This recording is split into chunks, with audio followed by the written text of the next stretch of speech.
The Calgary Police Service Auto Theft Unit has charged a man in relation to vehicle cloning.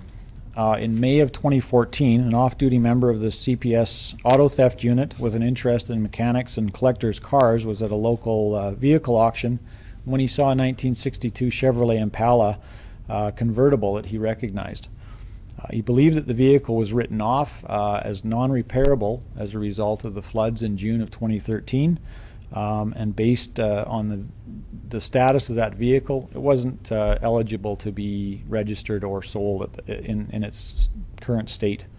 The allegation is that the car had been purchased from a salvage company and the vehicle identification number was changed using a vehicle identification number from a similar car to hide its true identity and the damage history.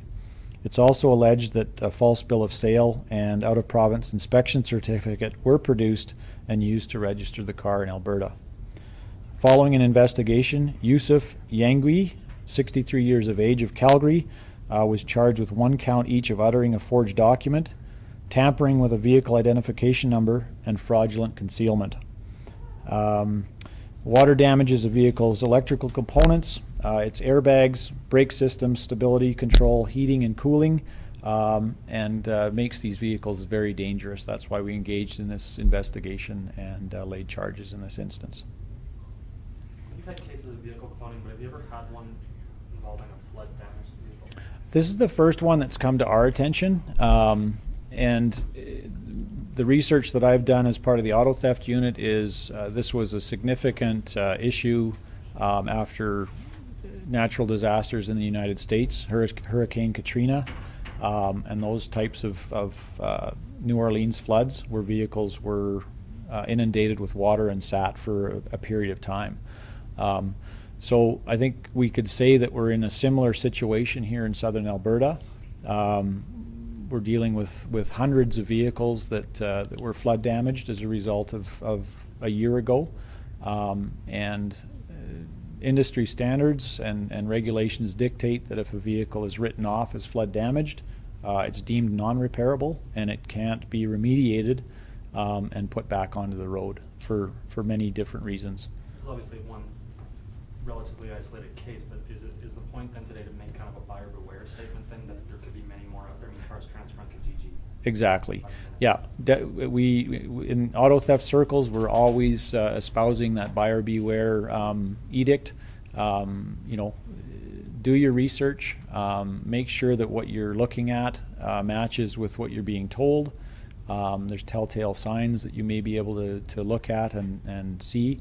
Certainly musty odors, you know, are going to be a hint that maybe this vehicle sat in the sludge for days, if not weeks, before it was able to be recovered. And with that goes health issues in terms of mold, mechanical issues in terms of braking and steering, electrical issues in terms of airbag deployment, sensor functioning of sensors that will or won't allow those airbags to deploy in an accident. So there's just a whole realm of issues around these flood damaged vehicles. Can you speak about the officer who noticed this car? I mean, was this just sort of an interesting, fortunate coincidence? Certainly a lot of police work is luck and coincidence. This particular member is a real car buff. Prior to becoming a police officer, he was an auto body mechanic. So he's got very good experience in that regard. Personal knowledge of this vehicle, it's a very distinctive vehicle in terms of its pedigree, and he knew that vehicle, he knew the owner and knew that it had been damaged in the flood in High River. So again, you know, some police work is luck, and we've got an individual here that's off duty and maintaining that interest in his craft and discovered this vehicle for sale. The accused, does he have any kind of history of crime or crime related to this type of? I can't speak to his criminal history at this point. What I can say is, you know, the vehicle was purchased. It was very apparent with the documentation that went with that vehicle when he purchased it that it wasn't something that was allowed to be back on the road. It was branded as non-repairable. salvage, and our investigation indicates that he had no right to put that vehicle back on the road. So I'll just question here and then. Okay. So you said that in your release saying that it had a safety inspection, had a problem safety inspection? That's a step that's required, and what we typically see in a cloning investigation is that we'll either have a forged document that will be tendered, or we'll have a complicit shop where willful blindness may be engaged upon, and the quality of the inspection is suspect, or it's not done at all. What was done in this case? In this case, my understanding is it was a forgery. We haven't identified an inspection shop that is material to this this offense. My understanding is it was a fraudulent or forged out-of-province inspection.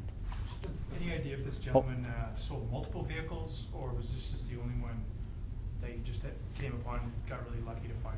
At this point in time, this is the only one we're investigating. Certainly, we have the ability to, look at other transactions, and we'll continue to do so. But right now, it's just this 163 Impala. So Is there a record to show? I'll go back. Sorry, VIN numbers. Yes. Do they have more than one on a vehicle, and where are they located usually? I'll answer to the fact that there are more than one VIN number located on vehicles for obvious reasons and tradecraft. I'm not at liberty to tell you where those are located, because that would detract from our ability to identify vehicles such as this, because the suspects or the criminals would allow them to further conceal a vehicle from investigators. So, yes. The vehicles that were in question from the flood, is there a record of those vehicles, and are they available to the police service? Certainly, with the advent of the internet, it's very easy to research those vehicles in terms of salvage. The VIN number should come with a pedigree. So if you're using a vehicle like CarProof or Carfax, once that vehicle is branded as salvage or non-repairable, it will show up on that specific public registration, or that's a private vehicle that's being used there, Carfax or CarProof. Alberta registries are private registries. When a vehicle or that VIN is branded as non-repairable or salvage, that should show up associated with that VIN. So you're able to go into a registry and find out the history of that vehicle, and if it's branded as non-repairable, flood damaged, then it's, it can be used for parts, but it's not to be a functioning vehicle any further on the roadway now. Was there anything particular about this vehicle that this off-duty member saw that, raised some red flags? It's older than I am. It's a 1963 Impala, and there's probably, I bet you there's not more than 10 of those on the road in Western Canada. So very distinctive. It had a very distinctive factory option spare tire. So certainly the only one in Alberta of that nature. And just his interest in the collector car community, he knew that owner had the misfortune of having to write that vehicle off as a result of the flood damage. And do you know what the story was with the car? Like, had it been trapped in a garage? It was being stored, and it sat submerged up to its rear view mirrors for as long as the residents of High River weren't allowed to get back in. So it sat submerged for 3 weeks. Is the officer from High River? I won't speak to where he resides, but he's very familiar with the collector car community. Just looking at it, though, could you tell it had been damaged? There would be telltale signs. I mean, certainly when someone gets in and details a car, they can do things to, try and conceal that. But if I were looking to purchase a vehicle, I'd be looking up underneath the dashboard for like a sludge mark where the water had sat. Similar to if you left a glass of water on the counter for an extended period of time at your house. There might be organic matter trapped up in heater vents and around wiring and stuff like that. So it's not something that you'll see from 10 or 12 feet away, but certainly getting down on your hands and knees, there are things that you could look for. So bottom line, you need to be careful. Absolutely. Buyer beware. Do your due diligence. Look at the vehicle. Have a mechanic that you trust do an inspection and sign off on that before you pay the full price for the vehicle. And sorry, where is the vehicle now?